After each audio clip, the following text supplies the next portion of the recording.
ಸ್ನೇಹಿತರೆ ನಮಸ್ತೆ. ನನ್ನ ಜ್ಞಾನಕ್ರಾಂತಿ ಯೂಟ್ಯೂಬ್ ಚಾನಲ್ಗೆ ಸ್ವಾಗತ. ಸ್ನೇಹಿತರೆ, ಹಿಂದಿನ ತರಗತಿಯಲ್ಲಿ ನಾವು ಕರ್ನಾಟಕದ ಒಂದು ಮುನ್ನೋಟ, ಕರ್ನಾಟಕದ ಭೌಗೋಳಿಕ ಮತ್ತು ಐತಿಹಾಸಿಕ ಅದರ ಪೀಠಿಕೆಯನ್ನು ನಾವು ಪರೀಕ್ಷಾ ದೃಷ್ಟಿಯಿಂದ ತಿಳಿದುಕೊಂಡಿವೆ. ಸ್ನೇಹಿತರೆ ಇದೊಂದು ರಿವಿಷನ್ ಕ್ಲಾಸ್ ಆಗಿದೆ.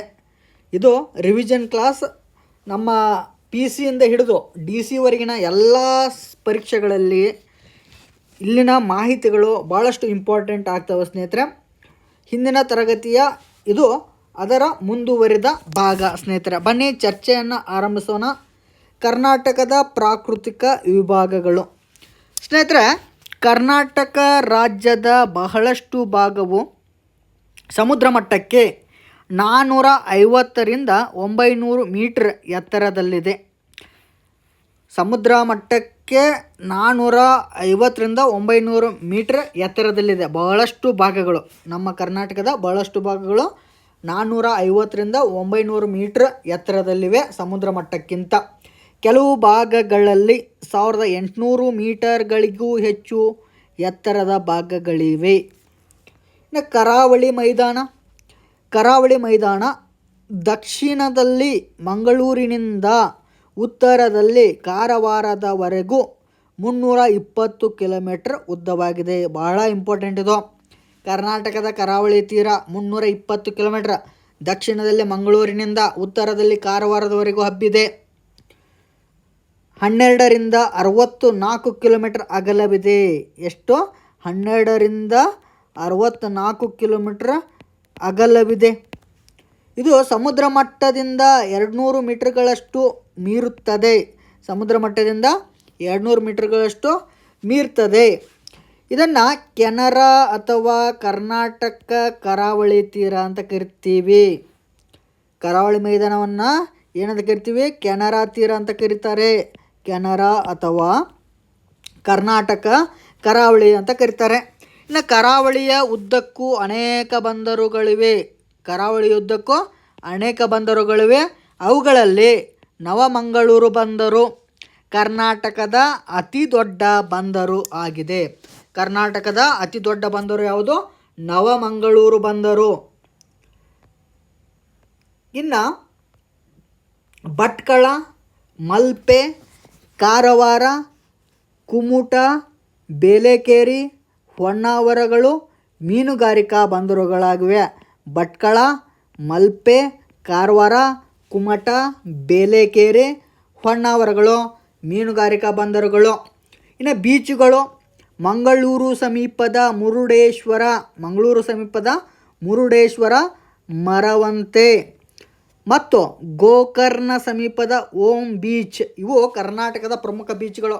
ಒಂದು ಮಂಗಳೂರು ಸಮೀಪದ ಮುರುಡೇಶ್ವರ, ಮರವಂತೆ ಮತ್ತು ಗೋಕರ್ಣ ಸಮೀಪದ ಓಂ ಬೀಚ್. ಸ್ನೇಹಿತರೆ, ಕರಾವಳಿ ಸಮೀಪ ಅನೇಕ ಚಿಕ್ಕ ಚಿಕ್ಕ ದ್ವೀಪಗಳಿವೆ. ಅವುಗಳಲ್ಲಿ ಮಲ್ಪೆ ಸಮೀಪದಲ್ಲಿರುವ ಸೇಂಟ್ ಮೇರೀಸ್ ದ್ವೀಪ ಅಥವಾ ಅದಕ್ಕೆ ಕೋಕೋನಟ್ ದ್ವೀಪ ಅಂತಲೂ ಕರೀತಾರೆ. ಸೇಂಟ್ ಮೇರೀಸ್ ದ್ವೀಪ ಅಥವಾ ಕೋಕೋನಟ್ ದ್ವೀಪ ಅಂತಲೂ ಕರೀತಾರೆ. ಕಾರವಾರ ಸಮೀಪದ ಅಂಜು ದ್ವೀಪ, ದೇವಗಡ, ಕಾಂಜಿಗುಡ್ಡ ದ್ವೀಪ ಇವೆಲ್ಲ ದ್ವೀಪಗಳು. ಕರಾವಳಿ ಸಮೀಪ ಅನೇಕ ಚಿಕ್ಕ ಚಿಕ್ಕ ದ್ವೀಪಗಳಿವೆ. ಅವುಗಳಲ್ಲಿ ಮಲ್ಪೆ ಸಮೀಪದಲ್ಲಿರುವಂಥ ಸೇಂಟ್ ಮೇರೀಸ್ ದ್ವೀಪ, ಅದಕ್ಕೆ ಕೋಕೋನಟ್ ದ್ವೀಪ ಅಂತ ಕರೀತಾರೆ. ಕಾರವಾರ ಸಮೀಪದಲ್ಲಿರುವಂಥ ಅಂಜು ದ್ವೀಪ ಮತ್ತು ದೇವಗಡದ ಕಾಂಜಿಗುಡ್ಡ ದ್ವೀಪ ಇವು ಕರ್ನಾಟಕದ ಕರಾವಳಿ ಸಮೀಪ ಇರುವಂಥ ಅನೇಕ ಚಿಕ್ಕ ಚಿಕ್ಕ ದ್ವೀಪಗಳಾಗಿವೆ. ಇನ್ನು ಕರ್ನಾಟಕ ಕರಾವಳಿ ಜಿಲ್ಲೆಗಳು ಯಾವುವಂದ್ರೆ ದಕ್ಷಿಣ ಕನ್ನಡ, ಉಡುಪಿ ಮತ್ತು ಉತ್ತರ ಕನ್ನಡ. ದಕ್ಷಿಣ ಕನ್ನಡ, ಉಡುಪಿ ಮತ್ತು ಉತ್ತರ ಕನ್ನಡ. ಇನ್ನು ಕರ್ನಾಟಕದ ಹೆಬ್ಬಾಗಿಲು ಯಾವುದಂದ್ರೆ ನವಮಂಗಳೂರು ಬಂದರು. ನವಮಂಗಳೂರು ಬಂದರು. ಇನ್ನು ಸೇಂಟ್ ಮೇರೀಸ್ ದ್ವೀಪವನ್ನು ಸ್ಥಳೀಯವಾಗಿ ಏನಂತ ಕರೀತಾರೆ? ತೋನ್ಸೆಪಾರ್ ಅಂತ ಕರೀತಾರೆ. ಸೇಂಟ್ ಮೇರೀಸ್ ದ್ವೀಪವನ್ನು ಸ್ಥಳೀಯವಾಗಿ ತೋನ್ಸೆಪಾರ್ ಅಂತ ಕರೀತಾರೆ.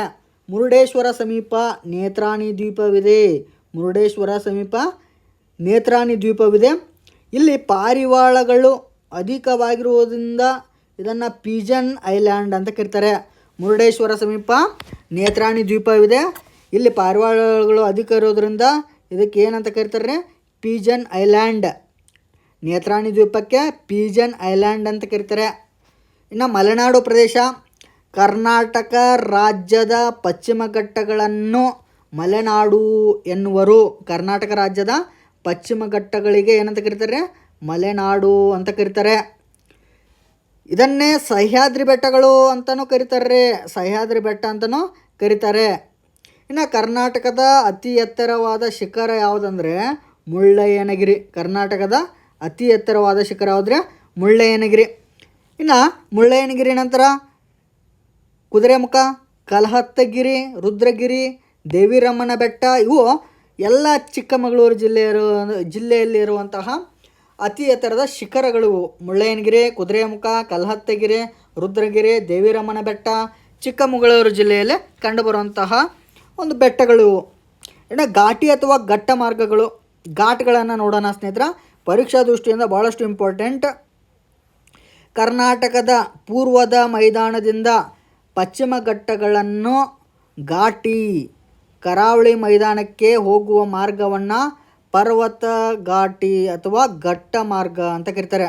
ಪೂರ್ವದ ಮೈದಾನದಿಂದ ಪಶ್ಚಿಮ ಘಟ್ಟಗಳನ್ನು ಕರಾವಳಿ ಮೈದಾನಕ್ಕೆ ಹೋಗುವಂಥ ಮಾರ್ಗದು. ಪೂರ್ವ ಮೈದಾನದಿಂದ ಪಶ್ಚಿಮ ಘಟ್ಟಗಳನ್ನು ದಾಟಿ ಕರಾವಳಿ ಮೈದಾನಕ್ಕೆ ಹೋಗುವ ಮಾರ್ಗವನ್ನು ಪರ್ವತ ಘಾಟಿ ಅಥವಾ ಘಟ್ಟ ಅಂತ ಕರಿತೀವಿ. ಇನ್ನು ಚಾರ್ಮಾಡಿ ಘಾಟ್ ಭಾಳ ಇಂಪಾರ್ಟೆಂಟ್. ಇದು ಕಂಡುಬರುವುದು ಮಂಗಳೂರು ಚಿಕ್ಕಮಗಳೂರು ನಡುವೆ. ಮಂಗಳೂರು ಮತ್ತು ಚಿಕ್ಕಮಗಳೂರು ನಡುವೆ ಸಂಪರ್ಕವನ್ನು ಕಲ್ಪಿಸುವುದು ಚಾರ್ಮಾಡಿ ಘಾಟ್. ಇನ್ನು ಶಿರಾಡಿ ಘಾಟ್ ಹಾಸನ, ಸಕಲೇಶಪುರ, ಮಂಗಳೂರು ನಡುವೆ ಇದೆ. ಹಾಸನ, ಸಕಲೇಶಪುರ, ಮಂಗಳೂರು ಇವುಗಳ ನಡುವೆ ಸಂಪರ್ಕವನ್ನು ಕಲ್ಪಿಸುವುದು ಶಿರಾಡಿ ಘಾಟ್. ಇನ್ನು ಆಗುಂಬೆ ಘಾಟ್ ಶಿವಮೊಗ್ಗ ಮತ್ತು ಉಡುಪಿ ನಡುವೆ ಸಂಪರ್ಕವನ್ನು ಕಲ್ಪಿಸುವುದು ಆಗುಂಬೆ ಘಾಟ್. ಆಗುಂಬೆ ಘಾಟಲ್ಲಿ ಸಂಪರ್ಕ ಕಲ್ಪಿಸಿದ ಶಿವಮೊಗ್ಗ ಮತ್ತು ಉಡುಪಿ ನಡುವೆ. ಇನ್ನು ಹುಲಿಕಲ್ ಘಾಟ್ ಇದೆ. ಹುಲಿಕಲ್ ಘಾಟ್ ಇದು ಶಿವಮೊಗ್ಗ ಮತ್ತು ಕುಂದಾಪುರದ ನಡುವೆ ಸಂಪರ್ಕವನ್ನು ಕಲ್ಪಿಸ್ತದೆ ಸ್ನೇಹಿತರೆ. ಇನ್ನು ಮಲೆನಾಡು ಅಧಿಕ ಮಳೆ ಪಡೆಯುವುದರಿಂದ ನಿತ್ಯ ಹರಿದ್ವರ್ಣದ ಅರಣ್ಯಗಳಿಂದ ಕೂಡಿದೆ. ಈ ಮಲೆನಾಡಿನಲ್ಲಿ ನಿತ್ಯ ಹರಿದ್ವರ್ಣದ ಕಾಡುಗಳು ಕಂಡುಬರ್ತವೆ. ಭಾಳ ಇಂಪಾರ್ಟೆಂಟ್ ರೀ. ಇನ್ನು ಜಲಪಾತಗಳು. ಭಾರತದ ಅತಿ ಎತ್ತರವಾದ ಜೋಗ ಜಲಪಾತ ಸೇರಿದಂತೆ ಜೋಗ ಜಲಪಾತ ಸೃಷ್ಟಿಯಾಗಿರೋದು ಶರಾವತಿ ನದಿಯಿಂದ. ಇನ್ನು ಉಂಚಳ್ಳಿ, ಮಾಗೋಡು, ಗೋಕಾಕ್, ಶಿವನ ಸಮುದ್ರ, ಅಬ್ಬಿ ಜಲಪಾತಗಳು ಕರ್ನಾಟಕದ ಪ್ರಮುಖ ಜಲಪಾತಗಳಾಗಿವೆ. ಇನ್ನು ಕಾಪಿನಾಡು, ಚಿಕ್ಕಮಗಳೂರನ್ನು ಕಾಪಿನಾಡು ಅಂತ ಕರಿತೀವಿ. ಕಾಫಿ, ಚಹಾ, ರಬ್ಬರ್, ಸಾಂಬಾರ್ ಪದಾರ್ಥಗಳನ್ನು ಹೇರಳವಾಗಿ ಬೆಳೀತಾರೆ. ಕಾಫಿ, ಚಹಾ, ರಬ್ಬರ್, ಸಾಂಬಾರ್ ಪದಾರ್ಥಗಳನ್ನು ಹೇರಳವಾಗಿ ಬೆಳೆಯಲಾಗ್ತದೆ.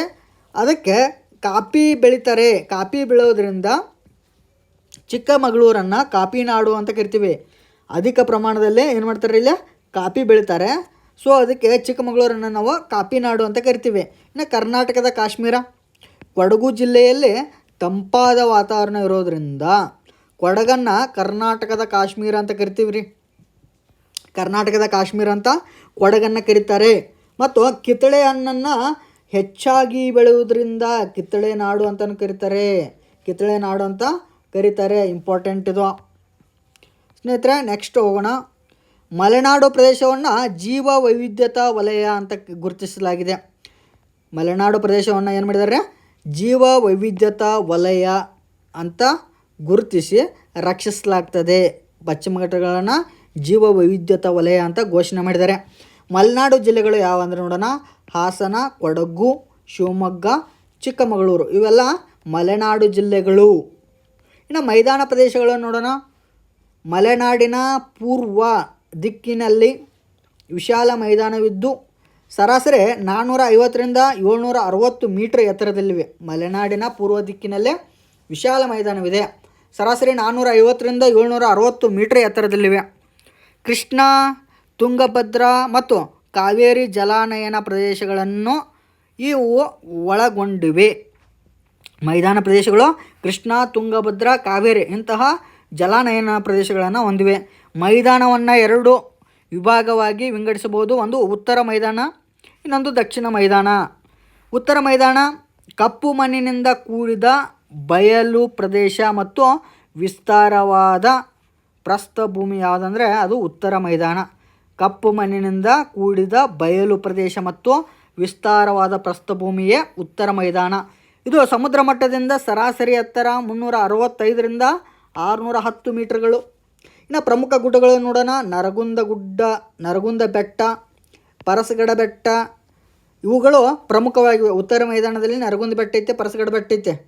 ಇನ್ನು ಗೋಕಾಕ್ ಜಲಪಾತ ಸುಮಾರು 62 ಮೀಟ್ರ್ ಉತ್ತರದಿಂದ ಧುಮುಕುವ ಘಟಪ್ರಭಾ ನದಿಯ ಗೋಕಾಕ್ ಜಲಪಾತ ಬಹಳ ಪ್ರಮುಖವಾದದ್ದು. 62 ಮೀಟ್ರ್ ಉತ್ತರದಿಂದ ಧುಮುಕುವಂತಹ ಘಟಪ್ರಭಾ ನದಿಯ ಗೋಕಾಕ್ ಜಲಪಾತ ಪ್ರಮುಖವಾಗಿದೆ. ಗೋಕಾಕ್ ಜಲಪಾತ 62 ಮೀಟ್ರ್ ಉತ್ತರದಿಂದ ಧುಮುಕುತ್ತದೆ. ಇನ್ನು ಛಾಯಾ ಭಗವತಿ ಹಾಗೂ ಸೊಗಲ ಜಲಪಾತಗಳು ಉತ್ತರದ ಮೈದಾನದಲ್ಲಿರುವಂತಹ ಜಲಪಾತಗಳು. ಉತ್ತರ ಮೈದಾನದಲ್ಲಿರುವಂಥ ಜಿಲ್ಲೆಗಳು ಬೀದರ್, ವಿಜಯಪುರ, ಕಲಬುರಗಿ, ಯಾದಗಿರಿ, ಗದಗ, ಕೊಪ್ಪಳ, ರಾಯಚೂರು, ಬಳ್ಳಾರಿ, ಹಾವೇರಿ, ಬಾಗಲಕೋಟೆ, ಧಾರವಾಡ, ಬೆಳಗಾವಿ ಇವೆಲ್ಲ ಉತ್ತರ ಮೈದಾನದಲ್ಲಿ ಕಂಡುಬರುವಂತಹ ಜಿಲ್ಲೆಗಳು. ಇವು ಉತ್ತರ ಕರ್ನಾಟಕದಲ್ಲಿ ಬರುವಂತಹ ಜಿಲ್ಲೆಗಳು. ಉತ್ತರದ ಮೈದಾನದಲ್ಲಿ ಬೇಸಿಗೆಯಲ್ಲಿ ಬಿಸಿಲು ಹೆಚ್ಚಾಗಿರುವುದರಿಂದ ಇದನ್ನು ಬಿಸಿಲು ನಾಡು ಅಂತ ಕರೀತಾರೆ. ಉತ್ತರ ಕರ್ನಾಟಕದವನ್ನು ಬಿಸಿಲು ನಾಡು ಅಂತ ಕರೀತಾರೆ. ಇಲ್ಲಿ ಒಣ ಬೇಸಾಯದ ಬೆಳೆಗಳಿದ್ದಾವೆ. ಜೋಳ, ಸಜ್ಜೆ, ಶೇಂಗಾ, ಹತ್ತಿ, ಬೇಳೆಕಾಳುಗಳನ್ನು ಬೆಳೆಯಲಾಗುತ್ತದೆ. ಇನ್ನು ದಕ್ಷಿಣ ಮೈದಾನವನ್ನು ನೋಡೋಣ ಸ್ನೇಹಿತರೆ. ಉತ್ತರದ ತುಂಗಭದ್ರಾ ಪಾತ್ರದಿಂದ ದಕ್ಷಿಣದ ಚಾಮರಾಜನಗರ ಜಿಲ್ಲೆಯವರೆಗೂ ದಕ್ಷಿಣ ಮೈದಾನ ಹಬ್ಬಿದೆ. ಉತ್ತರದ ತುಂಗಭದ್ರಾ ಪಾತ್ರದಿಂದ ದಕ್ಷಿಣದ ಚಾಮರಾಜನಗರ ಜಿಲ್ಲೆಯವರೆಗೆ ದಕ್ಷಿಣ ಮೈದಾನ ಹಬ್ಬಿಕೊಂಡಿದೆ. ಕೆಂಪು ಮಣ್ಣಿನಿಂದ ಕೂಡಿರುವ ಪ್ರದೇಶ ಯಾವುದಂದರೆ ದಕ್ಷಿಣ ಮೈದಾನ. ಇನ್ನು 900ರಿಂದ 975 ಮೀಟ್ರ್ ಸಮುದ್ರ ಮಟ್ಟದಿಂದ ಉತ್ತರವಾಗಿದೆ. ಸಮುದ್ರ ಮಟ್ಟದಿಂದ ಇದು ಎತ್ತರವಾಗಿದೆ. 975 ಮೀಟ್ರ್ ಸಮುದ್ರ ಮಟ್ಟದಿಂದ ದಕ್ಷಿಣ ಮೈದಾನ ಎತ್ತರವಾಗಿದೆ. ಪರ್ವತದ ಕಡೆಗೆ ಇಳಿಜಾರಾಗಿದೆ. ಇನ್ನು ಚಿತ್ರದುರ್ಗದ ಬೆಟ್ಟಗಳು ಬೆಂಗಳೂರು ಗ್ರಾಮಾಂತರ ಜಿಲ್ಲೆಯ ನಾರಾಯಣದುರ್ಗ, ಸಾವಣದುರ್ಗ, ಶಿವಗಂಗೆ, ತುಮಕೂರು ಜಿಲ್ಲೆಯ ಮಧುಗಿರಿ ಬೆಟ್ಟ ಇದು ಏಷ್ಯಾದಲ್ಲಿ ಅತಿ ದೊಡ್ಡ ಏಕಶಿಲಾ ಬೆಟ್ಟವಾಗಿದೆ. ತುಮಕೂರು ಜಿಲ್ಲೆಯ ಮಧುಗಿರಿ ಬೆಟ್ಟ ಏಷ್ಯಾದಲ್ಲೇ ಅತಿ ದೊಡ್ಡ ಏಕಶಿಲಾ ಬೆಟ್ಟವಾಗಿದೆ. ಬೆಂಗಳೂರು ಗ್ರಾಮಾಂತರ ಜಿಲ್ಲೆಯ ನಾರಾಯಣದುರ್ಗ, ಸಾವಣದುರ್ಗ, ಶಿವಗಂಗೆ ಇವೆಲ್ಲ ಬೆಂಗಳೂರು ಗ್ರಾಮಾಂತರ ಜಿಲ್ಲೆಯಲ್ಲಿ ಬರುವಂಥ ಬೆಟ್ಟಗಳು.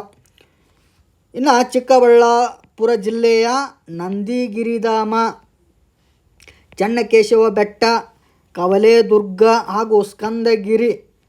ಇನ್ನು ಮಂಡ್ಯ ಜಿಲ್ಲೆಯಲ್ಲಿ ಆದಿಚುಂಚನಗಿರಿ ಬೆಟ್ಟ, ಚಾಮರಾಜನಗರ ಜಿಲ್ಲೆಯ ಬಿಳಿಗಿರಿ ರಂಗನ ಬೆಟ್ಟ, ಮಲೆ ಮಹದೇಶ್ವರ ಬೆಟ್ಟ, ಗೋಪಾಲಸ್ವಾಮಿ ಬೆಟ್ಟ ಇವೆಲ್ಲ ಇಂಪಾರ್ಟೆಂಟ್ ಸ್ನೇಹಿತರೆ. ನಂದಿಗಿರಿಧಾಮ ಎಲ್ಲಿ ಬರ್ತದೆ, ನಂದಿ ಬೆಟ್ಟ ಎಲ್ಲಿ ಕಂಡು ಬರುವಂಥ ಜಿಲ್ಲೆ ಯಾವುದು ಅಂತ ಕೇಳ್ಬೋದು. ನಂದಿ ಬೆಟ್ಟ ಬರುವುದು ಚಿಕ್ಕಬಳ್ಳಾಪುರ ಜಿಲ್ಲೆಯಲ್ಲಿ. ಆಲ್ರೆಡಿ ಇದು ಕ್ವಶನ್ ಆಗಿತ್ತು ಸ್ನೇಹಿತರೆ. ಮಲೆ ಮಹದೇಶ್ವರ ಬೆಟ್ಟ, ಬಿಳಿಗಿರಿ ರಂಗನ ಬೆಟ್ಟ, ಗೋಪಾಲಸ್ವಾಮಿ ಬೆಟ್ಟ ಇವೆಲ್ಲ ಚಾಮರಾಜನಗರ ಜಿಲ್ಲೆಯಲ್ಲಿವೆ. ಮಂಡ್ಯ ಜಿಲ್ಲೆಯಲ್ಲಿ ಆದಿಚುಂಚನಗಿರಿ ಬೆಟ್ಟ ಇದೆ. ಇನ್ನು ಚನ್ನಕೇಶವ ಬೆಟ್ಟ, ಕವಲೇದುರ್ಗ, ಸ್ಕಂದಗಿರಿ ಮತ್ತು ನಂದಿಗಿರಿಧಾಮ ಇವೆಲ್ಲ ಚಿಕ್ಕಬಳ್ಳಾಪುರ ಜಿಲ್ಲೆಯಲ್ಲಿ ಕಂಡುಬರುವಂಥವು. ಇನ್ನು ಮೈಸೂರು ಜಿಲ್ಲೆಯ ಚಾಮುಂಡಿ ಬೆಟ್ಟ ಭಾಳ ಫೇಮಸ್ಸು. ಇನ್ನು ಪ್ರಮುಖ ನದಿಗಳಿದ್ದಾವೆ. ಕಾವೇರಿ, ಪಾಲಾರ್, ಪನ್ನಾರ್ ಇವೆಲ್ಲ ಹರಿಯುವ ನದಿಗಳು. ಎಲ್ಲಿ ದಕ್ಷಿಣದ ಮೈದಾನದಲ್ಲಿ ಹರಿಯುವಂತಹ ಪ್ರಮುಖ ನದಿಗಳು. ಇನ್ನು ಪ್ರಮುಖ ಬೆಳೆಗಳನ್ನು ನೋಡೋಣ.